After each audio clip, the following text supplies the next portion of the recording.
நாங்க இத்தனை கஷ்டப்பட்டும் உனக்கு எங்க மேல கருணையே இல்லையா? என்னை ஏன் இப்படி சோதிக்கிற?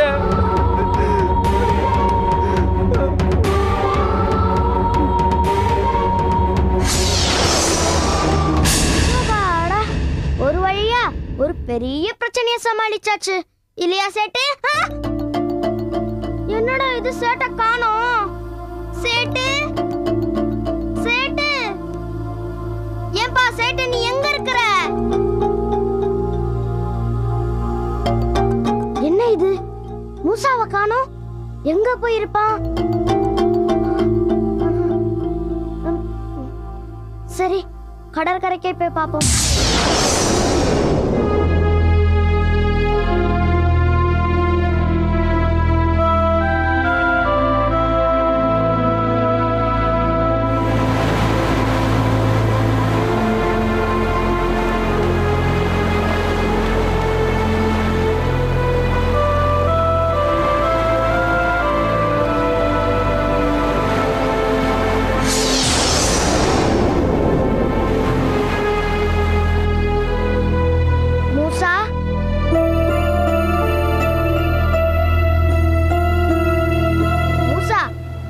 அப்பவே முடிஞ்சிடுச்சு, இன்னும் ஏன் இங்க உட்கார்ந்துட்டு இருக்க?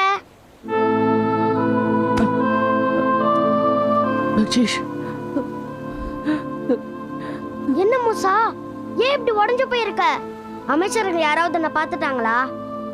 இல்ல பக்ஷேஷ், அந்த கடவுளே என்ன கைவிட்டுருச்சு. என்ன மூசா சொல்ற? இந்த பித்ரு பூஜையை நடத்த நாம பட்ட கஷ்டங்கள் எல்லாமே நமக்கு எதிர்மறையான பலனை கொடுத்துருச்சு. நீங்க போன பின்னாடி நாம யாருக்காக சர்வஜித் பித்ரு பூஜையை பண்ணோமோ அந்த முன்னோர் காட்சி கொடுத்தாரு. நாம பூஜை பண்ண நேரம் கடந்துருச்சா? இதுவரை அன்பிற்கு உரியவனாக இருந்தவனே மூசா, நீங்கள் இப்போது செய்த இந்த பித்ரு பூஜையை உளமாறவும் செய்யவில்லை, உரிய காலத்திலும் செய்யவில்லை. நீங்கள் பிண்டம் கரைக்கிற போது அதை யாம் ஏற்றுக்கொள்கிற நட்சத்திர நேரம் கடந்துவிட்டது. கடமை தவறி கண் துடைப்பு பூஜை நடத்திய உமது குடும்பத்திற்கு யாம் கருணை காட்ட முடியாது என்பதால் உமது தவறுக்கு தண்டனையாக இந்த குடும்பத்தின் வாரிசாக இருக்கும் உமது மந்திர சக்திகள் அனைத்தையும் யாம் திரும்ப பெற்றுக் கொண்டோம். என்ன மூசா இது?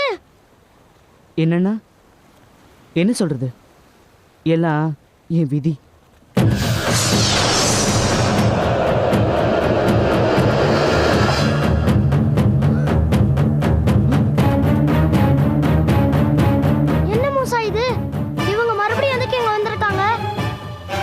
தெரியல பக்ஷீஷ், ஆனா எனக்கு சக்தி இல்லாத இந்த நிலைமையில நான் இங்க இருக்கிறது நல்லதில்ல.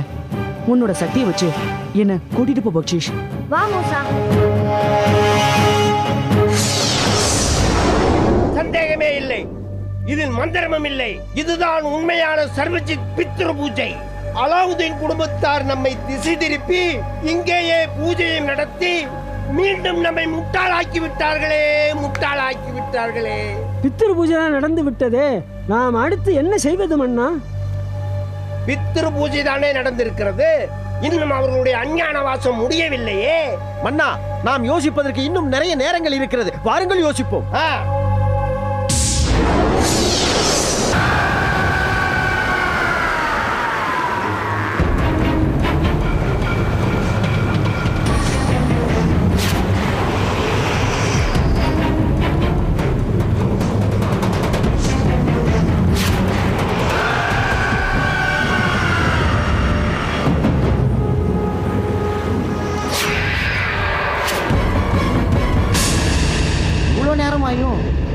நம்ம எஜமா வரலன்னா இங்கே என்ன நடந்திருக்கும்?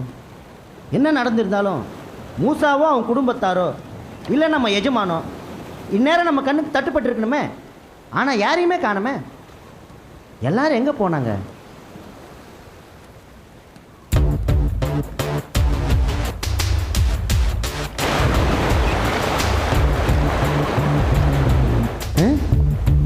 என்னது நம்ம எஜமா மாதிரி இருக்கு?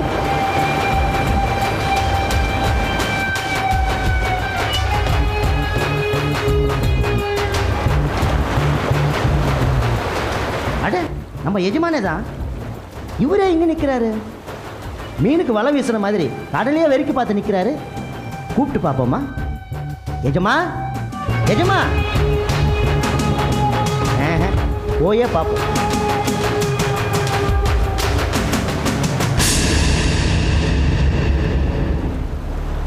எஜமா, ஏன் இங்க நிக்கிறீங்க? முகமெல்லாம் ஒரு மாதிரியா இருக்கு. அவங்க பித்ரு பூஜை ஆரம்பிக்கலையா?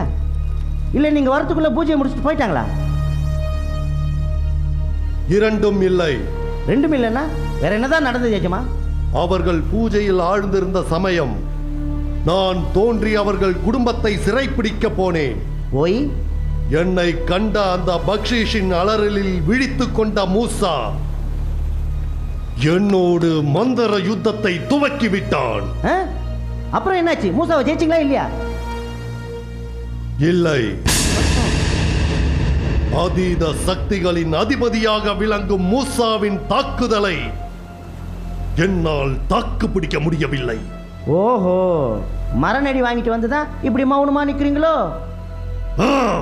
நீங்க வீராப்பா பேசி கிளம்பி போனதை பார்த்து நான் கூட மூசா குடும்பமே அழுகி போகுதுன்னு கனவு கண்டுட்டு இருந்தேன். ஆனா நீங்க என்னன்னா தலை தப்பிச்சதே தம்புராம் புண்ணியன்னு இங்க வந்து நிக்கிறீங்க. ஏன் எஜமா, உதார் விடுறதை மட்டும் வச்சு ஒருத்தரோட வெற்றி தோல்வி முடிவு பண்ற மாதிரி இருந்தா இந்த 14 உலகத்திலையும் உங்களை அடிச்சுக்க ஆளே இருக்காது இல்லை எஜமா?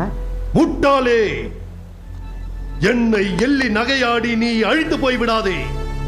அழித்து விடுவேன், ஜாக்கிரதை. ஆமா, உங்களால் என்ன மட்டும் தானே அழிக்க முடியும், பின்ன என்ன மூசாவை அழிக்க முடியும்? முடியும், என்னால் முடியும். அவனை மட்டுமல்ல, அவன் குடும்பத்தையே அழிக்க முடியும். மறுபடியும் சவால? ஆமாம், இது ஜெயிக்க போகும் சவால். மண்டோரா, சொல்லுங்க எஜமா. மூசாவை நான் அடக்கணும்னா அவங்க குடும்பத்துல இருக்கிற யாராவது ஒருத்தரை நாம மடக்கணும். உனக்கு தெரிஞ்சவ கொரத்தி வேஷம் போட்டுட்டு சுத்திட்டு இருந்த மூசாவோட அம்மா மட்டும்தான். நீ அவளை பிடிச்சிட்டு வா. அவளை பிடிக்க போனாதான் மூசா வந்து கெடுத்துறானே. நீ பிடிச்சிட்டு வர வேண்டாம். உன்னை பார்த்ததுமே அவளே உன் பின்னாடி வர்ற மாதிரி ஒரு வசீகரமான மந்திரத்தை உனக்கு தர. அது மூலமா நீ அவளை இழுத்துட்டு வா. கொடுங்க எஜமா, அப்படியே செய்றேன்.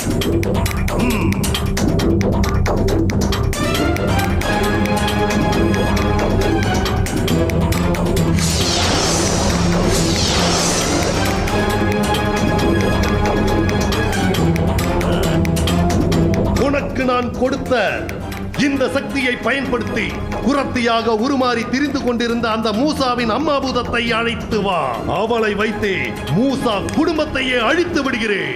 அருமையான யோசனை எஜமா. நான் அந்த ராணி பூதத்தோட வரேன். சொல்லாதே, செய், போ. உத்தரவு. மூசா, உள்ளமெல்லாம் கனவாக வந்த என்னை ஏமாற்றி விட்டாயேடா. விடமாட்டேன். உன்னை ஜெயித்து குடும்பத்தோடு சிறைப்பிடித்து நான் எண்ணியபடி உன் குடும்பத்தை அழித்து பூமியில் புதைக்காமல் விடமாட்டேன்.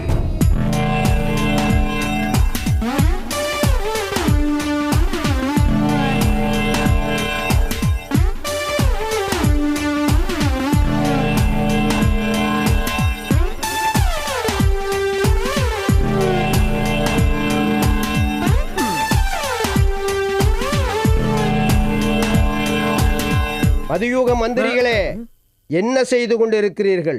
நீங்கள் தானே வீட்டுக்கு வாருங்கள் யோசிக்கலாம் என்றீர்கள். வந்தோம், யோசித்துக் கொண்டிருக்கிறோம். என்ன யோசித்துக் கொண்டிருக்கிறீர்கள்? நாம் ஏன் பூதப்பிறவி எடுத்தோம் என்றா, அல்லது எதற்காக இந்த கரீமிடம் மாட்டிக்கொண்டோம் என்றா என்ன யோசித்துக் கொண்டிருக்கிறீர்கள்? இல்ல அரசே. என்ன லொல்லை அரசே? அங்கே அலாவுதீன் குடும்பத்தாரை பித்ரு பூஜை செய்ய விட்டு இங்கு என்ன யோசனை செய்ய வேண்டி கிடக்கு? எல்லோரும் சேர்ந்துதான் அந்த பூஜையின் போது அவர்களை கண்டுபிடிக்க முயற்சித்தோம். முடியவில்லை. என்ன செய்வது? அதுதான் அஞ்ஞானவாசம் முடியவில்லை என்று கூறினீர்களே. அவர்களை கண்டுபிடிக்க நமக்கு இன்னும் அவகாசம் இருக்கிறதே. இருந்தால் மட்டும் நீங்கள் கிழித்து விட போகிறீர்களாக்கும். இந்த தோல்வியின் மூலம் உங்களுக்கு ஒரு சீரிய உண்மை விளங்கி இருக்க வேண்டும். ஆனால் உங்கள் மட மதிக்கு அது விளங்கவில்லை. என்ன விழிக்கிறீர்கள்? இன்னுமா புரியவில்லை? ஆம் அரசே. அலாவுதீன் குடும்பத்தார் பித்ரு பூஜையின் போது நாம் அவர்களை கண்காணிக்கிறோம் என்று தெரிந்தே நம்மை திசை திருப்பி பூஜை நடந்தது போல ஒரு மாயத் தோற்றத்தை உருவாக்கி இருக்கிறார்கள் என்றால் என்ன அர்த்தம்? அவர்கள் நாம் பூலோகம் வந்ததையும் அவர்களை தேடுவதையும் நமது திட்டங்களையும் அறிந்திருக்கிறார்கள். அதாவது நம்மை கண்காணிக்கிறார்கள் என்று அர்த்தம். இவ்வளவு ஆழமான விஷயம் எங்கள் இருவருக்கும் எப்படி புரியாமல் போயிற்று? எப்படி புரியும்? பெண்கள் பின்னால் சுத்தும் உண்மை போன்ற ஈழ புத்திக்காரர்களுக்கு இந்த உண்மை மட்டுமல்ல, எந்த உண்மையும் விளங்காது. மாமன்னா, நாங்கள் தான் அந்த போதையிலிருந்து விடுபட்டு விட்டோமே, இன்னும் அதையே ஞாபகப்படுத்திக் கொண்டிருக்கிறீர்கள். இல்லை, எனக்கு இன்னும் உங்கள் மீது நம்பிக்கை வரவே இல்லை. வேறு எப்படி சொன்னால் நம்புவீர்கள் மன்னா? பூதகுலத்தின் மீது சத்தியம் செய்யுங்கள்.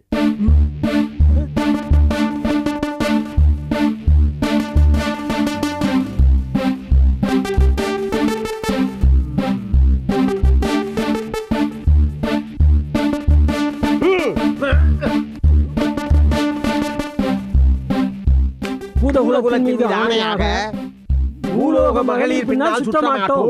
சரி சரி, அதையும் தான் பார்ப்போம். மன்னா, அடுத்து என்ன செய்ய வேண்டும் என்று ஆணையிடுங்கள். உங்கள் ஆணையை நிறைவேற்றி எங்கள் சத்தியத்தின் வீரியத்தை நிரூபிக்கிறோம். ஆமண்ணா, ஆணையிடுங்கள். அலாவுதீன் குடும்பத்தாரை வளைத்து பிடிக்க சில தீர்மானங்களை நான் எடுத்திருக்கிறேன். எடுத்த தீர்மானங்களை எடுத்து விடுங்கள் அரசே. நாங்கள் அதை முடித்து வைக்கிறோம் மன்னா. தீர்மானம் 1. இனிவரும் நாட்களில் தினம் ஒரு வியூகம், தினம் ஒரு நடவடிக்கை என்று திசைக்கு ஒருவராக போய் செயலாற்ற வேண்டும். நம்மை வேவு பார்க்கும் அலாவுதீன் குடும்பத்தார் நாம் எப்படி வருவோம், எந்த ரூபத்தில் வருவோம் என்று தெரியாமல் திக்குமுக்காடி போவார்கள். அற்புதம் அண்ணா. தீர்மானம் 2. யார் எங்கே எப்படி சென்றாலும் தகவல்களை பரிமாறிக்கொண்டு வேகமாகவும் விவேகமாகவும் செயல்பட்டு அலாவுதீன் குடும்பத்தாரை வளைத்து பிடிக்க வேண்டும். அது எப்படி அரசே? ஆளுக்கு ஒரு திசையாக போகும்போது தகவல்களை பரிமாறிக்கொள்வது எப்படி சாத்தியமாகும்? அதை சாத்தியமாக்குவதுதான் எனது 3வது தீர்மானம். அது என்ன அரசே? நமது தகவல் தொடர்பையும் செய்தி பரிமாற்றத்தையும் துரிதப்படுத்த உங்களுக்கு ஆளுக்கு ஒரு செல்போனை கொடுக்க போகிறேன்.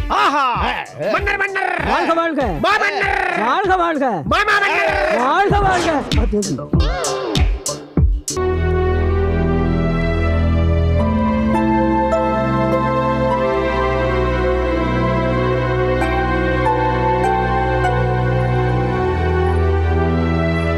அதிர்ச்சியாகவும் இருக்கு, ஆச்சரியமாகவும் இருக்கு மூசா.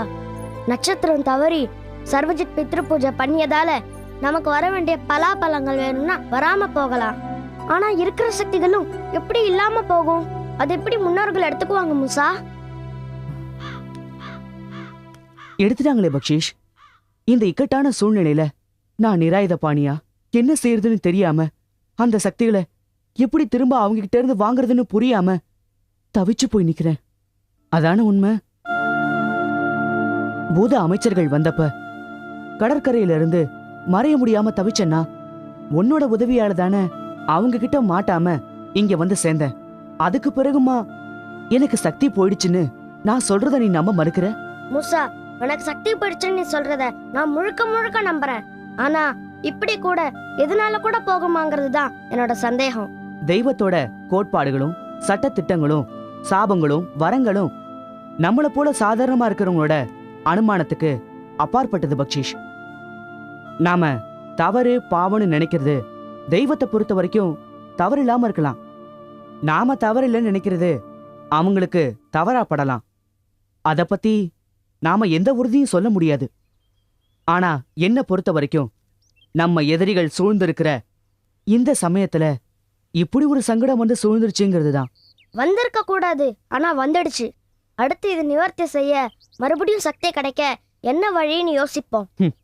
முதல்ல இந்த அதிர்ச்சியிலேருந்து மீண்டு வந்தாதானே அடுத்து என்ன பண்றதுன்னு யோசிக்க முடியும். மீள முடியும். அதுக்கு ஆறுதலும் அரவணைப்பும் தேவை. என்ன பாக்குற? உடனே நம்ம தாத்தா பாட்டி அம்மா அப்பாவை கூப்பிடணும். இல்ல பக்ஷீஷ், வேண்டாம். ஏன் வேண்டாம்?